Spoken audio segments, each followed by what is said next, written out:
Heart beat scan ఒక్క second లోనే world class 640 slide CT scan ఇప్పుడు మీ విస్టా ఇమేజింగ్ బంజారా హిల్స్ లో. నీకు విడిగా బాగా అబద్ధాలు ఆడడం వచ్చా? నేను అబద్ధాలు చాలా తక్కువ ఆడతాను. ఉమ్, అబద్ధం ఒక్కోసారి అంటే ఎవరికీ నష్టం చేయని అబద్ధం ఉమ్, పెద్ద ఇబ్బంది ఏం కాదు. ఇప్పుడు నేను మీ దగ్గరకు వస్తానని చెప్పాను, రాలేకపోయాను. నేను ఎక్కడున్నాను? నేను ఎక్కడో ఒక కథ చెప్పడానికి వెళ్తున్నాను, లేదా ఇంకో ఇంటర్వ్యూకి వెళ్తున్నాను. ఉమ్, అది నాకు ఆబ్లిగేషను.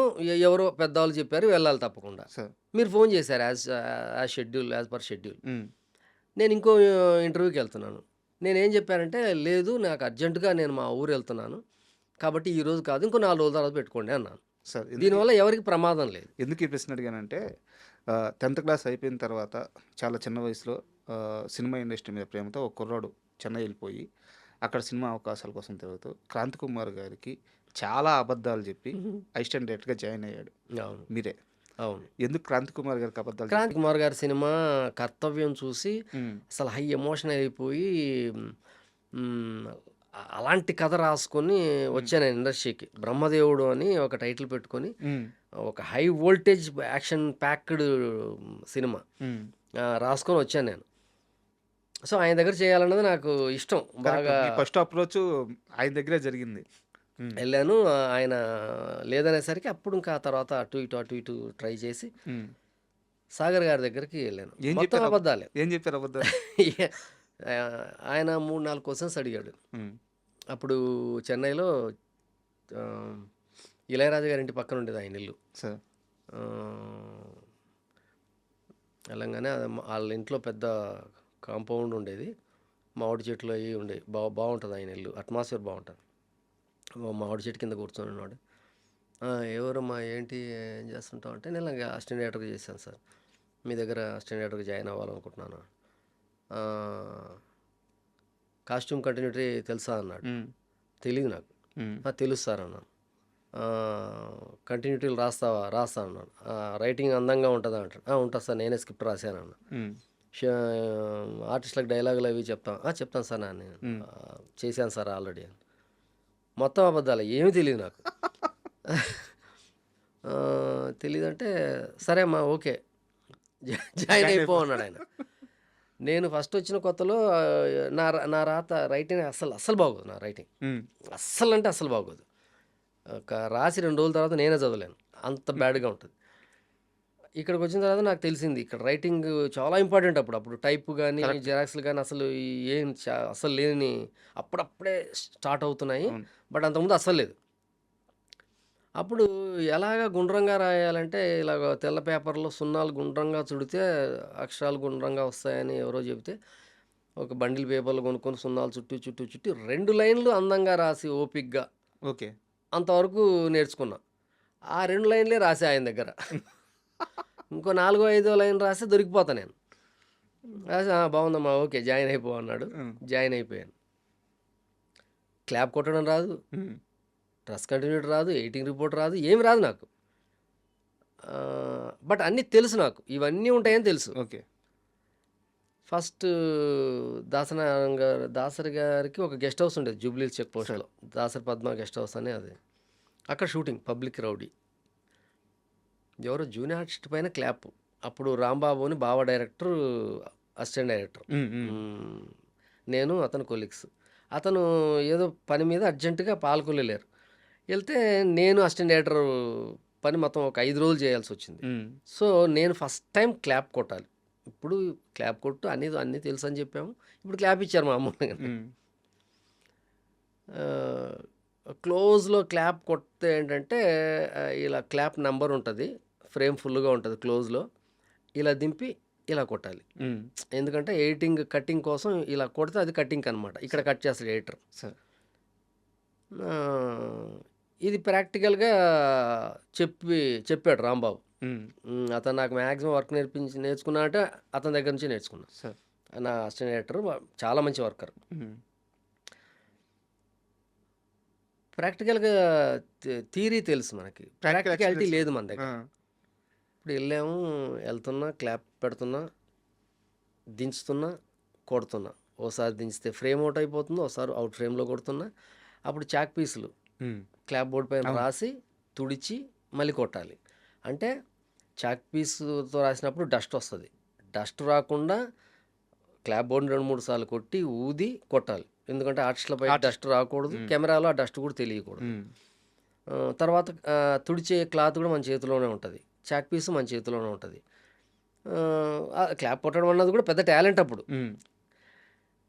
ఒకసారి కొట్టాను, 2 సార్లు కొట్టాను, 3 సార్లు కొట్టాను. హ్మ్. 3 సార్లు క్లాపు సరిగ్గా కొట్టలేకపోతున్నా. శ్రీనివాసరెడ్డి గారి కెమెరా. హ్మ్. నా క్లాప్ కోసమే టేక్ 3 అది. క్లాప్ కొట్టడం సాగర్ గారికి కోపం వచ్చేసింది. హ్మ్. రేయ్! ఆయన అసినేటర్లు వాళ్ళని చాలా ప్రేమగా చూస్తాడు. ఎవరినైనా సరే వినయ్ గినయ్ ఒరేయ్ రేయ్ అంటాడు. హ్మ్. అంటే ఓన్ చేసుకుంటాడు ఆయన. సరే. అంత నైస్ పర్సన్ సాగర్ గారు. రేయ్! నీకు బుద్ధి జ్ఞానం లేదురా. క్లాప్ కొట్టడం వచ్చా అంటే వచ్చని చెప్పావు కదరా! అంటే వచ్చు సార్.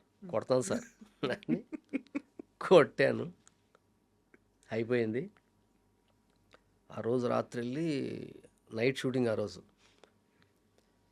ప్యాకప్ అయిన తర్వాత ఎళ్లి ఐ థింక్ ఏడ్చేసాను నేను. హ్మ్. అంటే ఇంక నేను డైరెక్టర్‌ని అవ్వలేనేమో. క్లాప్ కొట్టడమే రాదు. నువ్వేం డైరెక్టరు అంటే, సో, ఇంక నాకు డైరెక్షన్ రాదా? హ్మ్. అంటే అప్పుడు మళ్ళీ రాంబాబు వచ్చాక చెప్పాడు ఇలాగా. క్లాప్ కొట్టిన వాళ్ళందరూ డైరెక్టర్‌లయిపోతే ఎంతమంది డైరెక్టర్లు ఉండాలి ఇప్పటికి? దానికి దీనికి సంబంధం లేదు. కూల్‌గా ఉండు అంటే అప్పుడు కాన్ఫిడెన్స్ తెచ్చుకొని మళ్ళీ ప్రొసీడ్ అయిపోయి ఆ సినిమాకి నేను అలా స్టార్ట్ అయిన నేను. క్లాప్ కొట్టడమే రాదు నువ్వేం అసిస్టెంట్ డైరెక్టర్‌వి అయ్యా అని అనిపించుకున్న నేను, గౌతమ్ రాజు గారు ఎడిటర్. సార్. చాలా పెద్ద ఎడిటర్ అప్పుడాయన. కర్తవ్యానికి ఆయనే. అవును. అవును. అంటే మామూలుగా అప్రెంటిస్‌లకి గౌతమ్ రాజు గారి దగ్గరికెళ్ళి ఎడిటింగ్ రూమ్‌లోకెళ్ళి మాట్లాడి అంత సీన్ ఉండదు. హ్మ్. ఎక్కడో బయటుంటారు అసిస్టెంట్ డైరెక్టర్లు. లోపల కో డైరెక్టర్లు ఆళ్ళు చెప్తుంటారు గౌతమ్ రాజు గారితో. అలాంటిది ఆ సినిమాకి పనిచేసిన రాంబాబు, రంగవరప్రసాద్ గారు, కో డైరెక్టర్లు, అసోసియేట్లు మొత్తం మానేశారు. ఓకే. సినిమా 1 ఇయర్ జరిగింది. హ్మ్. దాంతో అందరూ మానేశారు. నేనొక్కడినే ఉన్నా. అన్ని పనులు సచ్చినట్టుగా నేనే చేయాలి. సో, అప్పుడు అంటే భయం వల్ల ఇక్కడ ఇండస్ట్రీలో ఉండాలి అనే ఒక పట్టుదల మన అంటే ఏమాత్రం తప్పు చేసినా సరే మనం ఇక్కడ ఉండలేము. హ్మ్. సో, హై అలర్ట్ వచ్చేసింది బ్రెయిన్‌కి. సో, అంటే ఎడిటింగ్ రూమ్‌లో అప్పుడు స్పూల్స్ ఉండేయన్నమాట. అంటే ఫిల్మ్ తిప్పి సార్. పెట్టాలి. హ్మ్. ఇలాగా ఇంకా అవిడ్ డిజిటల్. అయ్యి రాలేదు. ఆ! డిజిటల్ అవ్వలేదు హ్మ్. ఇంకప్పుడు. 1000 అడుగుల ఫుటేజ్‌లో ఒక 7, 8 సీన్‌లుంటాయి చిన్నయయితే. సార్. పెద్దయయితే 2, 3 సీన్‌లుంటాయి. కరెక్ట్‌గా 300 అడుగుల తర్వాత ఈ సీన్ ఉంటదని నేను చెబితే, హ్మ్. 300 అడుగుల తర్వాత ఆ సీన్ ఉంటదంతే. అలా చెప్పేవాడిని నేను. ఎడిటింగ్ రూమ్‌లో అప్పుడు నాగిరెడ్డి గారు, బాబు, తర్వాత భాస్కర్, ఇప్పుడు ఎడిటర్ అయ్యాడు భాస్కర్. ఆళ్ళందరూ అసోసియేట్ ఎడిటర్లు. సార్. అందరూ షాక్ అయిపోయేవాళ్ళు అసలాళ్ళు. గౌతమ్ రాజు గారు ఇతను కో డైరెక్టరా? హ్మ్. అన్నాడు. అంటే అక్కడ అందరూ నా పని చూసి నా కాన్ఫిడెన్స్ లెవెల్స్ చూసి నేను ఏం చెప్తే అక్కడ ఉంటదంటే అక్కడ ఉండేది. గౌతమ్ రాజు గారు తిప్పి చూస్తే అక్కడ ఉండాలంటే ఉండేది అక్కడ అలాగా. హ్మ్. ఆ స్పూల్ అలా చెప్పేవాడిని. అలా అంత మాట్లాడి అంత హడావుడి చేస్తుంటే కో-డైరెక్టర్ అనుకున్నారు నన్నందరూ. సార్. గౌతమ్ రాజు గారి కాంపౌండ్‌లో. సో, అక్కడి నుంచి అలా జర్నీ అనమాట అది. సో, సాగర్ గారి దగ్గర. అక్కడ చూసినప్పుడేనా ఎస్వి కృష్ణారెడ్డి గారి టీం మిమ్మల్ని అటు పిలిచింది? అప్పుడు అక్కడ రమేష్ యాదవ్ గారు కో-డైరెక్టర్. హ్మ్. ఆ సినిమాకి. రమేష్ యాదవ్ గారు ఇప్పుడు చనిపోయారు. నాకు చాలా ఇష్టం. ఆహ్, రమేష్ యాదవ్ గారు. ఆయన ఆహ్, అంటే రామ్ గోపాల్ రెడ్డి గారని కృష్ణారెడ్డి గారికి ఎడిటర్ ఆయన. ఆయనకి చెప్పి ఈయన రికమెండ్ చేశాడు సాగర్ రెడ్డి గారికి. సార్. చేస్తే అప్పుడు సాగర్ రెడ్డి గారి దగ్గర, కృష్ణారెడ్డి గారి దగ్గర అప్రెంటిస్‌గా అసిస్టెంట్ డైరెక్టర్‌గా దీనికి హ్మ్. అప్రెంటిస్‌గా హ్మ్. అయిపోయింది. అసిస్టెంట్ డైరెక్టర్‌గా రాజేంద్రుడు గజేంద్రుడు ఫస్ట్ సినిమాకి సినిమా. కృష్ణారెడ్డి గారి ఫస్ట్ డైరెక్షన్. హ్మ్. ఆ సినిమాకి ఎంటర్ అయ్యాను. సార్, అంటే ఎస్వి కృష్ణారెడ్డి గారి దగ్గరికి వెళ్ళంగానే సెట్‌లో ఏనుగు. ఆ ఏనుగుని ఖచ్చితంగా అసిస్టెంట్లు కాబట్టి మీరు హ్యాండిల్ చేయాల్సిందే. అవును. ఆ ఏనుగుతో మీకున్న ఎక్స్‌పీరియన్స్ ఏదైనా ఒకటి షేర్ చేసుకోండి. నాకు నేను చాలా దూరంగానే ఉండేవాడిని ఏనుగుకి. ఎందుకంటే మాకు కుర్ర రంగారావు గారు. కుర్ర రంగారావు గారు వెనక రమేష్ యాదవ్. హ్మ్. రమేష్ యాదవ్ వెనక ఇంకా అప్పారావు అని ఇంకో అసోసియేట్ ఉండేవాడు. ఆ తర్వాత వీరుకి. ఆ తర్వాత నేను. నేను, వీరికే ఓకే రేంజ్. 4 వరుసలో ఉండేవాళ్ళం మేము. హ్మ్. మేము చూసేవాళ్ళం అంతాని. ఏనుగు కావాలంటే అక్కడ ఏనుగు తాలూకు మనిషి ఉండేవాడు. ట్రైనరు. అతనికి చెప్తే అతను వచ్చేవాడు తమిళియన్. హ్మ్. వచ్చేది అయిపోయేది. బట్ నాకు బాగా గుర్తు సరదాగా. బట్ ఏనుగు వల్ల ఎప్పుడు ఏ ఇబ్బంది జరగలేదు. అది ఎలా చెప్తే అలా చేసేది. కుర్ర రంగారావు గారిని ఓ రోజు చాచిపెట్టి కొట్టింది తొండంతో ఏనుగు.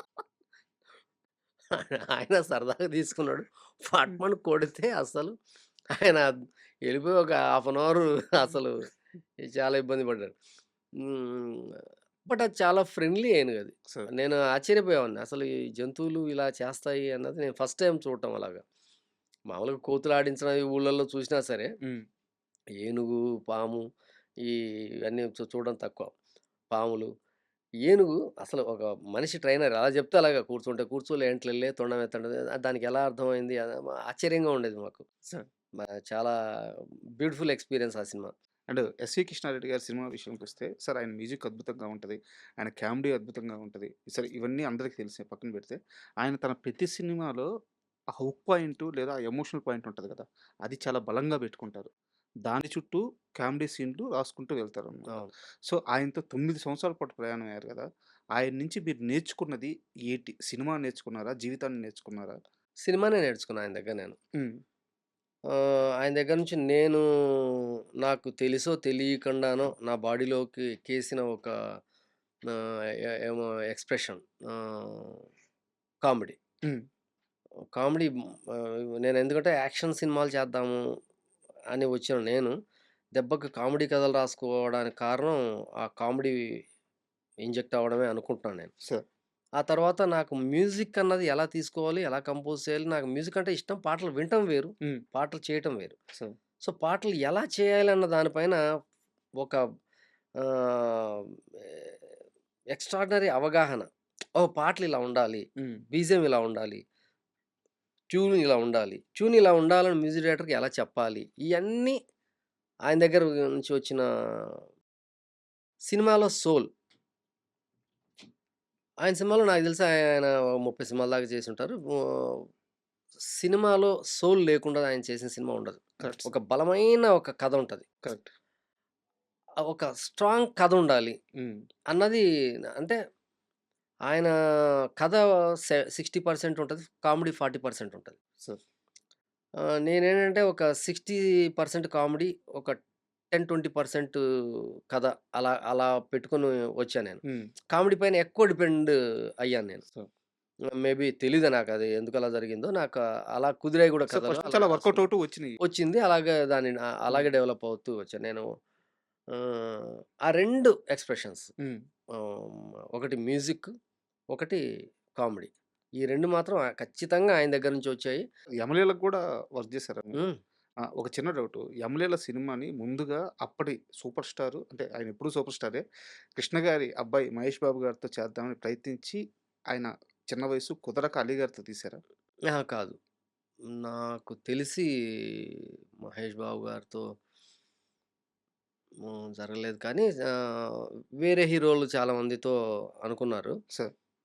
బట్ అవ్వలేదు. బట్ ఎస్పెషల్లీ నాకు తెలిసి ఆ సినిమా ఆహ్, అంటే మాకు చెప్పరు. మాతో మాట్లాడరు గదా! కొన్ని విషయాలు. హ్మ్. బట్ మేబీ రాజేంద్ర ప్రసాద్ గారితో కృష్ణారెడ్డి గారికి అప్పుడు చిన్న గ్యాపొచ్చింది. హ్మ్. కృష్ణారెడ్డి గారు చాలా పట్టుదల మనిషి. చాలా పట్టుదలంటే చాలా పట్టుదల ఆయన. ఆహ్, మనకు తెలీదు. మనతో ఆయనతో మాట్లాడితే అసలు ఇంత పట్టుదల ఉంటదా మనిషికి హ్మ్. మనసులో? అంటే అనుకుంటే అసలు దాన్ని పట్టు వదలని విక్రమార్కుడు అంటాం గదా! అలాంటి వ్యక్తి కృష్ణారెడ్డి. సార్. ఆ గ్యాపు 'ఆలీని' హీరోని చేస్తా అన్న ఒక పంతం తీసుకున్నారేమో అని మాకు నేను, వీరుకే మాట్లాడుకునేవాళ్ళం. సార్. మీ టీమ్‌లో గాని ఆ! కాబట్టి మేము సరదాగా మాట్లాడుకునేవాళ్ళం. హ్మ్. ఆహ్, అందుకు 'ఆలీ' గారిని హీరోని చేసి హ్మ్. చూయించారేమో అని నేననుకుంటున్నా. ఓకే. అంటే అప్పట్లో ఆ గ్యాప్ దేనివల్ల వాళ్ళకి ఏవో మా టర్మ్స్ మనకు తెలీదు గానీ, రాంప్రసాద్ గారికి, కృష్ణారెడ్డి గారికి 'మాయలోడు' తర్వాత చిన్న గ్యాపొచ్చింది. హ్మ్. దాంతో సరే ఇంక ఆయన తర్వాత చేయలేదింక ఆ తర్వాత. కృష్ణారెడ్డి గారితో మీరు చూస్తే ఆ సార్. తర్వాత సినిమాయే చేయలేదు. ఆలీని పెట్టి తీస్తా చేశారు. అప్పట్లో సంవత్సరం రోజులు ఆడింది సార్ సినిమా. నేను వీరుకే అందరూ చెప్పిండొచ్చు. మేము గూడా ఎళ్లి చెప్పాం కృష్ణారెడ్డి గారికి. హ్మ్. కృష్ణారెడ్డి గారిలో ఉన్న గొప్ప లక్షణం ఏంటంటే, మేము అసిస్టెంట్ డైరెక్టర్‌లం, అప్రెంటిస్‌లం అలా ఏమి ఉండదు ఆయనకి. పిలిపించి కూర్చోబెట్టి నాకు, వీరుకి ఇద్దరికి కథ జెప్పాడు. హ్మ్. మొత్తం కథ జెప్పాడు. చెబితే ఇది సూపర్ హిట్ కథ అది. హ్మ్. సూపర్ హిట్ కథ అది. కథ వినంగానే వింటేనే. అర్థమైపోతుంది. ఇది బ్లాక్ బస్టర్ కొట్టుద్ది సినిమా అని మేము అప్పుడు 'జేడీ చక్రవర్తి', 'శ్రీకాంత్' ఆళ్ళు రైజింగ్ హ్మ్. హీరోలనమాట. బాగా ఆళ్ళలో ఒకళ్ళతో చేయాలని హ్మ్. ఎలాగైనా చేయండి సార్. అంటే ఆలీ గారంటే ఇంకోటేం కాదు గానీ, మాకు చాలా ఇష్టం. మా కాంపౌండ్ ఆర్టిస్ట్ ఆయన. కాపోతే కమెడియన్‌ని హీరోగా చేస్తే ఆడియన్స్ ఎలా రిసీవ్ చేసుకుంటారో మనకు తెలీదు ఇంకప్పుడు. ఒక భయం ఉంటది. ఆ! అప్పటికింకా ప్రూవ్ అవ్వల. హ్మ్. ఎప్పుడో దాసనారాయణరావు గారు, రాజబాబు గారిని పెట్టి చేశారు. తాత అయి మనోడు. పోతే 'తాత మనోడు' తర్వాత ఆ తర్వాత కొన్ని 'మనిషి రోడ్డున పడ' ఇట్లాంటివేవో సినిమాలొచ్చాయి. రాజబాబు గారిని హీరోగా పెట్టి. హ్మ్. ఆ తర్వాత కమెడియన్స్‌ని అల్లు రామలింగయ్య గారు గాని, రాఘగోపాల్ ఇట్లా ఈళ్ళని ఎవరిని ఈ హీరోగా ఫేజ్‌లో పెట్టి జరగలేదు. ఇంకా ఆ తర్వాత చాలా గ్యాపొచ్చింది. 30, 40 సంవత్సరాల గ్యాపొచ్చింది. హ్మ్. ఆ ప్రయోగం మళ్ళీ కృష్ణారెడ్డి గారు చేస్తున్నారు హ్మ్. కొత్తగా. హ్మ్. సో, ఇప్పుడు ఎలా తీసుకుంటారు జనం అన్నది ఎవరికి అంతు చిక్కదది. అది వేస్తే గాని తెలీదు. హ్మ్. బాల్ స్పిన్ ఎటు తిరుగుద్దన్నది. అది ఎందుకు సార్ రిస్క్ మనకి శ్రీకాంత్ ఉన్నాడు. మనకేమో పిలిస్తే 'జేడీ చక్రవర్తి' గారొస్తారు. లేదంటే ఆళ్ళొస్తారు. అసలు ఆయన ఆళ్ళందరూ చేస్తే ఎంత హిట్ కొట్టుద్దో, హ్మ్. దానికి పదింతలు హిట్ కొట్టుద్ది ఆలితో అబ్బా! చేస్తే అన్నాడు. చెప్పాడా ఆ! ముందే? హ్మ్. చెప్పాడు. ఎవరు చెప్పినా వినలేదు. చేశారు. వద్దన్న నేను ఇంటర్వెల్ సీన్ తీస్తున్నాం. ఆలీకి బుక్ దొరికాక ఇంటర్వెల్ సీన్‌లో బుక్ చదువుతాడు. చదివితే ఆళ్ళమ్మ చచ్చిపోద్దని రాసుంటది బుక్‌లో. ఫస్ట్‌ని తెలుసు. అవును. అది తెలియంగానే బుక్ అలాగ విసిరేసి, భవిష్యవాణిని విసిరేసి ఆలీ ఏడుస్తాడు. ఆలీ చేస్తుంటే గూస్ బంప్స్ షాట్ చేస్తుంటే మేము ఇంత రూమ్‌లో చేసాం అంతే అది. గూస్ బంప్స్ అసల షాట్ అవ్వంగానే క్లాప్స్ అసలు. అప్పుడే అర్థమైపోయింది. ఇది మిరాకిల్ చేస్తది సినిమా అని. అట్లాగే అది మిరాకిల్ నాకు ఆ చేసింది. షాట్ గూడా బాగా గుర్తుంది సార్. హ్మ్. యాక్చువల్‌గా కృష్ణారెడ్డి గారి సినిమాల్లో ఆ షార్ట్ కంపోజ్‌లో ఆ రౌండ్ ట్రాడీ అవును. అది అంత చాలా చాలా ఎక్కువ చేయడాయన. చాలా రేరు. అవును. ఎక్కువ ఆ ఒక్క షాట్‌కు అవును. మాత్రం అసల రౌండ్ ట్రాలీ చేసి ఏస్తూ అసల హై స్పీడ్ హై చేసి, స్పీడ్‌లో. స్టెప్ ఫ్రేమ్‌లు చేసి చాలా అసలు చేస్తుంటేనే అది గూస్ బంప్స్ వచ్చాయి. ఇంకా చూసేటప్పుడైతే అసలు అల్టిమేట్ అసలది. అది చాలా అంటే అది ఆయన అంతంత పంతంతో చేశారు కృష్ణారెడ్డి గారు.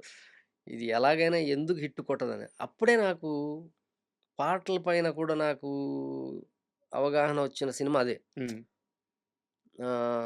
'చిక్కడపల్లి సెంటర్‌లో అమ్మడు హ్మ్. ఆ' అని ఉంటది.